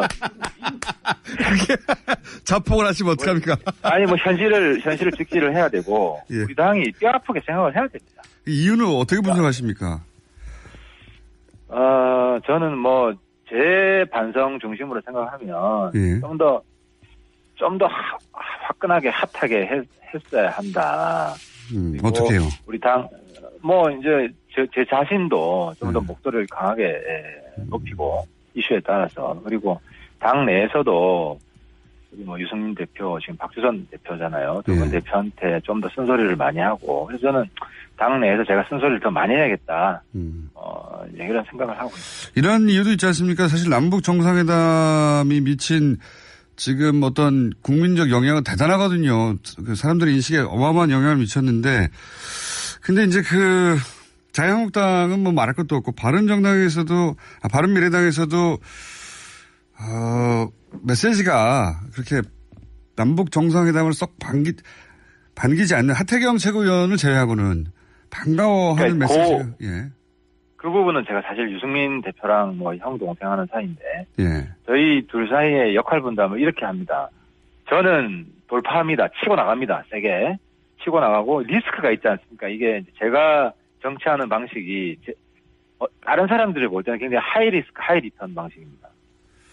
그러니까 이게 뭐 물론 승률이 높죠. 제가 한 게 승률이 높고 저 나름대로는 아주 좀 엄밀하게 정세 판단을 하고 하는데 이제 유승민 대표 입장에서는 하태가 치고 나가고 그 여러 가지 그 영향과 부작용 이걸 종합적으로 검토한 뒤에 차분하게 뒷마무리를 하는 그러니까 마무리 투수죠. 제가 초반 던지고 유승민 대표가 마무리 투수 이제 이런 역할을 해왔습니다 지금까지. 그게 또 그 본인 정치 스타일에 맞고 이제 언론에서는 아무래도 당 전체의 그런 조율보다는 대표의 목소리에 당연하죠. 집중을 하다 보니까 그런 인식을 하고 있는데 사실상 초반에 던지는 하태의 목소리가 그 당을 대표하는 목소리다. 이렇게 인식을 해주시면은 그렇게 인식을 근데 시장에서 안 해주지 않습니까? 여론 시장에서.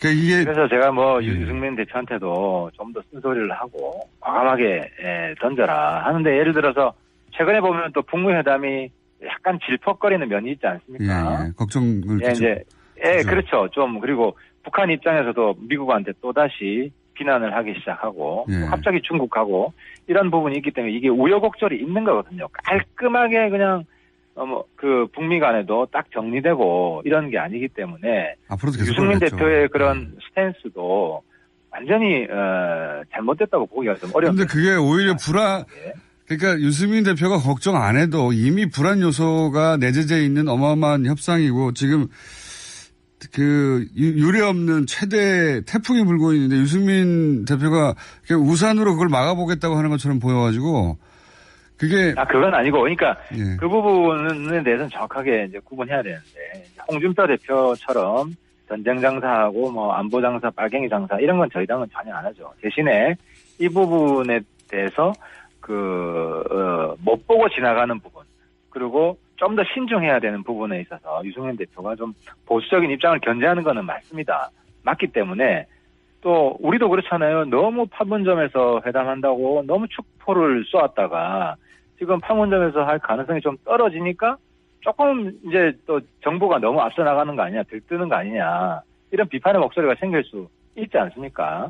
때문에 이 부분은 유승민 대표의 신중한 스탠스가 그렇게까지 좀 무리한 거라고 보기는 좀 어렵지 않느냐. 우리 당이 좀 균형된 입장 아니냐 이렇게 봐줄 수도 있지 않겠습니까? 그렇게 잘 안 보입니다. 왜냐하면 지금 유승민 대표가 그렇게 안 해도 중국이나 일본이나 미국이나 강력한 그 국가들이 자기들 뜻대로 끌고 가려고 사방에서 힘을 쓰고 있는데 여기에 우리 내에서도 이렇게 요 사안에조차 이렇게 뜻을 못 모으면 그 국민들 입장에서 내부적으로도 불안해서 보기 싫거든요. 그런 면이 있습니다. 그러니까 유승민 대표랑 한번 직접 인터뷰를 하시는 좀 잡아주세요. 왜 이렇게 안 나오시는지. 그 부분은 제가 다시 한번 권해보겠습니다. 알겠습니다. 마지막으로 한 가지만 더 여쭤보고 바쁘시다고 하니 보내드리겠습니다. 이 특검 있지 않습니까? 드루킹 특검. 이거 어떻게 돼가는 겁니까? 한번 정리해 주십시오. 어제 저녁에 이제 민주당이 지금 굉장히 꼼수를 피우고 있는데 특검을 사실 거부한 겁니다. 특검이 필요한 이유는 김경수 의원 관련 그리고 대선 네이버 댓글 조작 이 관련해서 특검이 필요한 거거든요. 평창 올림픽 댓글 조작은 특검 필요 없습니다. 그냥 검찰이 하면 됩니다. 그런데 민주당에서는 특검 내용 중에 김경수와 대선은 빼자 하는 입장을 고수를 했습니다. 그럼 특검 할 필요가 없죠. 그러니까 평창 때 거를 특검을 하자는 겁니다. 평창 때 거만. 민주당이 그렇게 꼼수를 부렸다. 민주당 입장을 따로 들어보겠습니다. 어쨌든. 한번 확인해 보시죠. 그래서 그 특검 내용 중에 김경수 의원 관련 그리고 대선 전후 관련 이것도 수사 범위에 들어간다고 하면은 바로 합의될 수 있습니다. 그래서 오늘도 계속 협상. 그것만 쟁점입니까? 현재? 그거하고 이제 또 언론 보니까 검찰 경찰의 수사 축소 초반에 경찰은 스스로 인정을 했지 않습니까? 그런 부분도 좀 수사를 해야 된다. 이런 부분은 서로 어쨌든 쟁점은 알겠는데 여러 가지 쟁점이 있다. 그 중에서 민주당이 이제 그런 꼼수를 부렸다는 바른미래당의 입장도 알겠는데 결국은 그래서 어떻게 될 거라고 전망하십니까? 이 국면이? 결국은 이거는 왜냐하면 특검을 받을 수밖에 없는 게요. 드루킹 관련된 뉴스가 계속 나올 수밖에 없습니다. 왜냐하면 경공모 회원이 200명, 300명이지 않습니까? 그리고 그 방에서 커뮤니티 방에서 다 드루킹이 이런저런 이야기를 많이 했기 때문에 200~300명의 입을 막는다는 게 불가능하거든요. 그러면 계속해서 뉴스가 터지게 되면 결국은 특검을 받을 수밖에 없는 상황에 처할 겁니다. 어쨌든 받긴 받을 것이라고 전망하시는 거고요. 예. 근데 이게 이왕 받을 거 받든 안 받든 이게 드루킹 전선이 지금 야당이 유리합니까? 그런 것 같지 않은데요. 유불리를 떠나서 저는 그렇습니다. 우리 선거 다 지더라도 이건 온라인 민주주의의 근간을 훼손하는 일이기 때문에 알겠습니다. 이 부분은 끝까지 파야 된다는 겁니다. 전화라서 오늘 여기까지 하고요. 바쁘다고 하시니까 다음 주에 오셨을 때 진하게 또 한번 뽑아보죠. 내용을. 오늘 말씀 감사합니다. 감사합니다. 네, 바른미래당의 하태경 최고위원이었습니다. 김동연 부총리 관련해서 문자가 많이 있습니다. 대부분의 내용이 조곤조곤 든든하다 이런 내용이네요. 그래서 안 읽어드리겠습니다. 그리고 김정은 위원장과 시진핑 주석이 나라에 앉아있는 걸 보고 도보다리에 대한 공정장애 진단이 정확한 걸 알았습니다. 둘이 큰 의자에 앉아서 배 때문에 다리가 자동으로 벌어지고 있더군요. 제 말이 그거예요. 예. 지난번 도보다리 벤치 너무 좁았다 계속 얘기하지만. 자, 여기까지 하고 바로 다음 인터뷰로 넘어가겠습니다. 꼭 지원을 받았다. 굉장히 난데없는 뉴스인데요. 은수미 성남시장 민상 후보죠. 저희 스튜디오에 직접 모셔봤습니다. 예. 안녕하십니까? 안녕하세요. 은수미입니다. 의원님과 조폭은 잘 안 어울리는데요. 예. 저도 이렇게 엮일 거라고는 생각을 못했습니다. 엮였다고 생각하신다. 네. 이게 사실은 요즘 하도 남북 뉴스가 커서 네. 잘 모르시는 분들도 많이 있습니다. 많이 있는데 또 성남에서는 이게 뉴스죠, 당연히. 당연히 그렇죠. 예, 당연히 뉴스고, 요약하면, 한마디로 요약해드리면, 은수미 후보가 지난 총선 이후로. 예. 총선 이후로, 조폭과 관련된. 예. 운전기사로부터. 예. 지속적으로 후원을 받아왔다. 예. 그러니까, 은수미 뒤에는 조폭이 있다! 이거예요. 한줄라면. 예, 그거죠. 예. 그렇게 이해되는 정도의 뉴스가 꽤 쏟아졌고요. 네. 그리고 초반에는, 대응이 없으셨어요. 그죠? 네. 예. 남북 정상회담 이후의 대응을. 예, 남북 하셨죠. 정상회담에 좀 찬물을 끼얹는 것도 싫었고요. 네, 그래서 그 이후에. 예. 자. 설명해 주십시오. 어떻게 된 일인지. 우선 제가 잠깐만요. 물론 성남 시장 후보로 나오신 만큼 저희가 안 모셨으면 모르겠는데 모셨기 때문에 다른 성남시장 후보도 저희가 모시겠습니다. 네, 알겠습니다. 이렇게 해두고. 예. 예. 제가 우선 교통카드 내역을 뽑았어요. 교통카드. 예, 왜냐하면 이제 보통 운전기사가 있는 경우와 운전기사가 없는 경우 자가 운전자가 아니라면 보통 교통카드를 써요. 그래서 저도 확인을 해봤습니다. 제가 그래도 수행기사가 있었을 때가 있었어요. 국회의원. 네, 의원 시절에. 네, 당연히. 그래서 그때는 보통 월 평균 교통카드를 6회에서 7회 정도를 썼더라고요. 국회의원 시절에도. 왜냐하면 그리고 제가 토요일, 일요일은 또 자전거 타고 출퇴근했어요. 그러니까 제가 대중교통을 그래도 꽤 이용하는 사람이에요. 의식적으로 이용하시는 편이군요.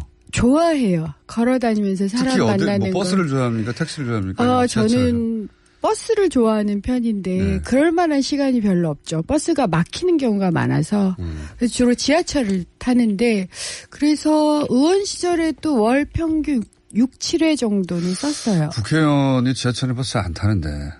저는 하여튼 의원 시절에도 쓰셨고 그러면 국회의원 이후로는 더 많이 쓰셨겠네요. 예, 그래서 해당 시기 동안 내봤더니 월 평균 60회 정도는 그냥 썼더라고요. 월 평균 60회면 출퇴근 대중교통을 이용한 거네요? 다 그렇고요. 교통카드 내역을 뽑아보니까 굉장히 자세히 나오더라고요. 제가 선거해야 되는데. 그러라고 있는 겁니다. 인터넷이라는 게. 그래서 그런데 기본적으로 그럼 운전기사가 없었다는 얘기인가요? 네, 운전기사는 없었고요. 상시적인 운전기사가 존재하지 않았다는 얘기예요? 네, 지역에서 그래도 차량 지원을 도와주시는 분들이 있었어요. 이게 제가 운전을 못해서 발생한 일인데요. 차량 지원이라 하면 출퇴근을 대중교통으로 이용했습니다. 그러면 차량 지원을 받는 건 어떤 경우죠? 예를 들어서 행사를 뛰어야 될 때. 아, 강연을 간다든가. 아니요. 강연도 KTX나 SR을 썼어요.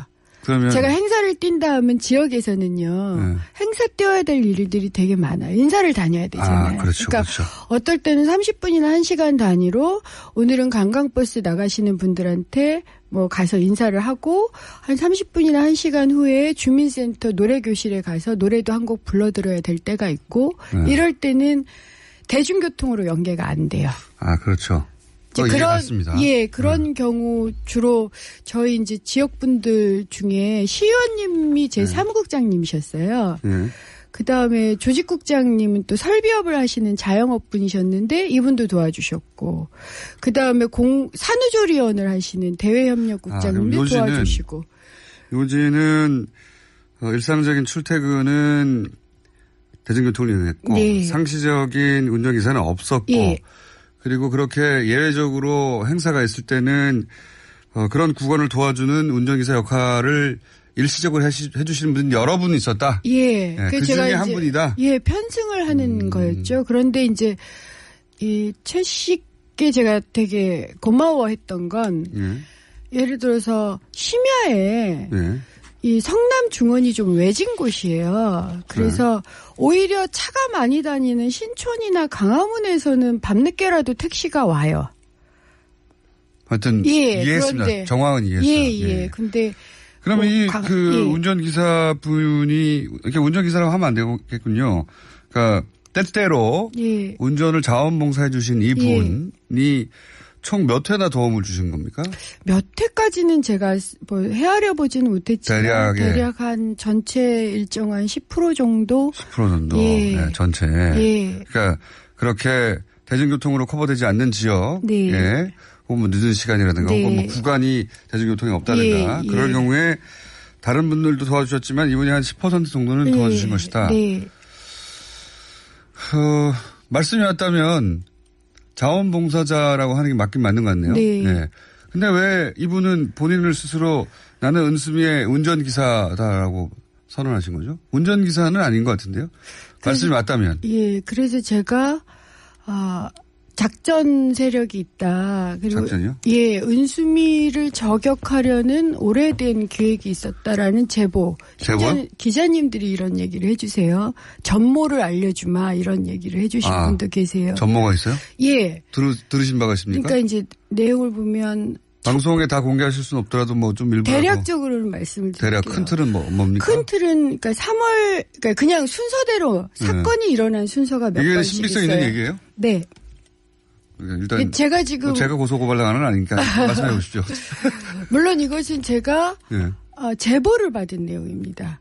제보를 제보자는 현직 기자도 있고 복수의 제보자에 의해서 로부터 받은 내용입니다. 확인 중이시고 지금 확인 중입니다. 일부는 확인됐나요? 일부는 확인되기도 했어요. 일부 확인된 부분까지 큰 틀에서 이해갈 수 있도록 말씀해 주시면. 우선 지난 3월 20일을 전후해서 기자님들 몇 분이 전화를 받으셨대요.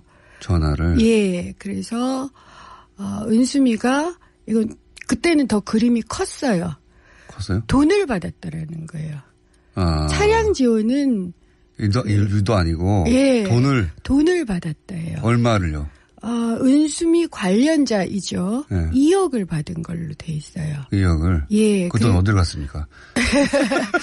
그리고 그것 때문에 검찰의 내사를 받고 있으니 기사를 쓰십시오. 검찰의 내사를 2억 건으로 받고 있었던 건 사실 좀 확인해 보셨어요? 아니요, 아닙니다. 그건 저도 내사인데 검찰이 얘기해 주던가요? 내사라고 했는데 어쨌든 제가 확인할 수 있는 한에서는 확인했고. 2억을 받은 적이 없으니까 일단. 그렇게 처음에 제보가 기자들한테 왔으니. 은수미가 뭔가 잡혔다 한마디로. 잡혔다. 그림이 그때는 좀 컸습니다. 근데 이게 기자들이 알아본 거예요. 알아봤겠죠, 당연히. 그러니까 근거가 없습니다라고 편집국장 등에게 보고를 올리셨대요. 선거 기간에는 그런 게 많으니까요. 원래 맡아도들이. 근거가 없다. 그러니까 첫 번째 이게 실패를 했어요. 근데 그 즈음에 당에 똑같은 내용이 또 제보가 됐어요? 예, 그리고 그건 굉장히 구체적이었다고 알고 있습니다. 뭐 일시 장소 특정하고. 예, 그렇게 해가지고. 근데 당도 확인을 해본 것 같아요. 예. 그랬는데. 확인해가지고 맞았으면 후보님 날라갔겠죠, 벌써. 예, 근데 당에서. 근거가 없다. 그러니까 이것도 실패를 했어요. 그것도 실패를 했다? 예, 두 번째가 실패를 했고요. 그러니까 이제 세 번째가 4월 25일 날. 이날이 경기도 공심위가 열리는 날이에요. 최종 이제 발표를 위해서. 예. 그날 배모 씨 이름으로 투서가 이번에는 다 줄여서 뭐 2억 받았다 이런 걸 싹 없애고 딱 차량 지원권만 해서 투서가 배모 씨는 들어왔어요. 누굽니까? 배모 씨가 이분 그러니까 자원봉사를 해주셨다고 하시는 이분을 저한테 동생 친구라면서 소개해 주신 분이다. 소개를 해준 분이에요. 약간 점점 복잡해지네요. 예, 투서를 하셨어요. 내가 소개해 줬는데 운전기사를 그 운전기사가 조폭과 관련 있어 이렇게. 예. 그리고 본인은 싹 빠지셨죠. 배모 씨는. 예. 배모 씨는 그 언론사에 이런 제보를 했다. 아니요. 배모 씨는 경기도 공심위에 제보를 했대요. 공심위. 이건 당이 조사를 한 사실인 것으로 알고 있습니다. 그래서 당이 공심위는 이제 한바탕 난리가 났어요. 당연히 이제 소명을 원하고 소명이 돼서 그 다음날 4월 26일 오전에 제가 단수 공천이 됩니다. 그거는 소명됐다고 보고. 이건 또 다른 어쨌든 정치판에서는 공천 지음에서 이런 마타도가 많기 때문에 뭐 사실 제보도 있어요. 물론 마타도만 있는 게 아니라 그러니까 확인해 봐야 되고 확인이 어떻게 되냐에 따라서 공천을 하기도 하고 안 하기도 하죠. 제가 계속 이제 소명을 하는 과정이었어요. 계속 방어를 하셨고. 그런데 4월 그러니까 단수 공천이 아침에 발표가 됐는데 오후에 4월 26일이죠. 같은 날 오후에 그 최모 씨가 변호사를 대동하고 한 분이셨어요. 변호사 한 분. 운전기사 최모 씨가. 변호사를 대동하고 딱 7개 신문사만 불러요. 그러니까 한 50여 개가 되는데 7개 불러서 이 내용을 내가 그런 운전기사 역할을 했다. 그리고 나는 조폭과 관련이 있다. 이런 내용입니다. 그렇죠. 그게 아니라 그 회사로부터 조폭과 관련되었다고 언급되는 코마라는 회사에서 급여를 받았다 하면서 급여 명세서를 내놓는 거예요. 그런데 급여를 받은 거 딱 3개월로 돼 있고요. 3개월? 그 기간이 겹칩니까?